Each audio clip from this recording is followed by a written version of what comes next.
Hi, this is Great Grandma Rita, and I want to read a story. The title of my story is The Tale of Peter Rabbit. Once upon a time, there were 4 little rabbits, and their names were Flopsy, Mopsy, Cottontail, and Peter. They lived with their mother in a sandbank underneath the root of a very big fir tree.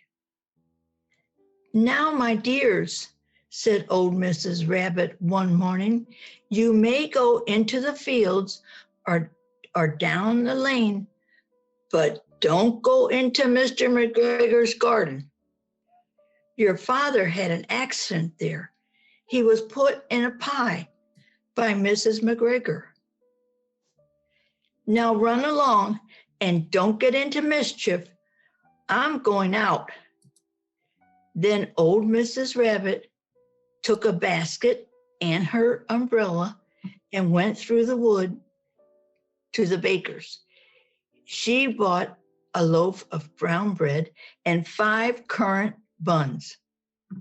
Flopsy, Mopsy, and Cottontail, who were good little bunnies, went down the lane to gather blackberries.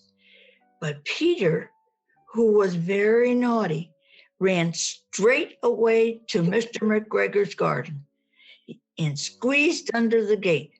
First he ate some lettuce, then some French beans, and then he ate some radishes. And then, feeling rather sick, he went to look for some parsley. But round the end of a cucumber frame, whom should he meet but Mr. McGregor? Mr. McGregor was on his hands and knees planting out young cabbages. But he jumped up and ran after Peter, waving a rake and calling out, "Stop, thief!" Peter was most dreadfully frightened. He rushed all over the garden, for he had forgotten the way back to the gate. He lost one of his shoes among the cabbages and the other shoe amongst the potatoes. After losing them, he ran on 4 legs and went faster, so that I think he might have gotten away altogether if he had not unfortunately run into a gooseberry net and got caught by the large buttons on his jacket.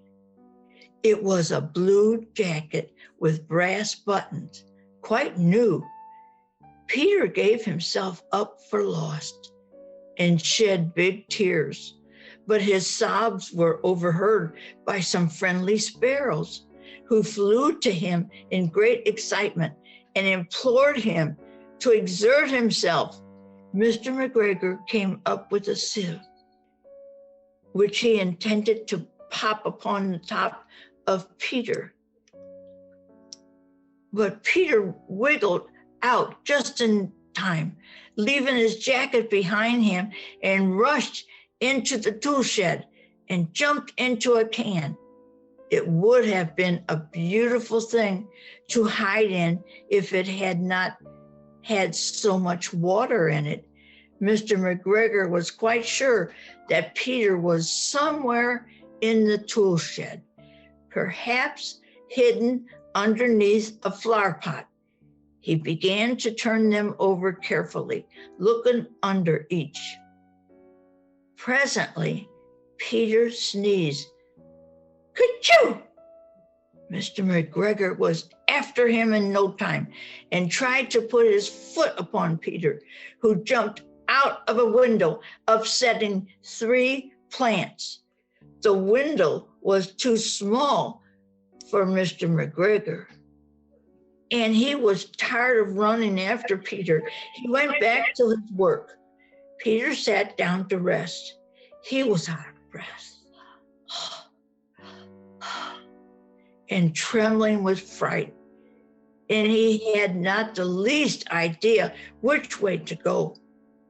Also, he was very damp with sitting in that can. After a time, he began to wander about, going lippity-lippity, not very fast, and looking all around.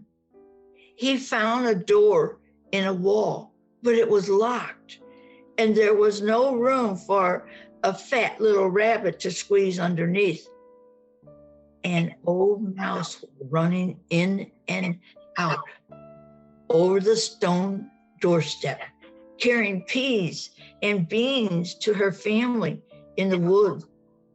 Peter asked her the way to the gate, but she had such a large pea in her mouth, she could not answer. She only shook her head at him. Peter began to cry.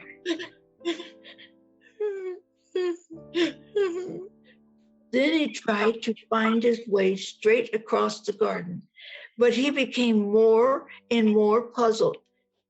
Presently, he came to a pond where Mr. McGregor filled his water cans. A white cat was staring at some goldfish.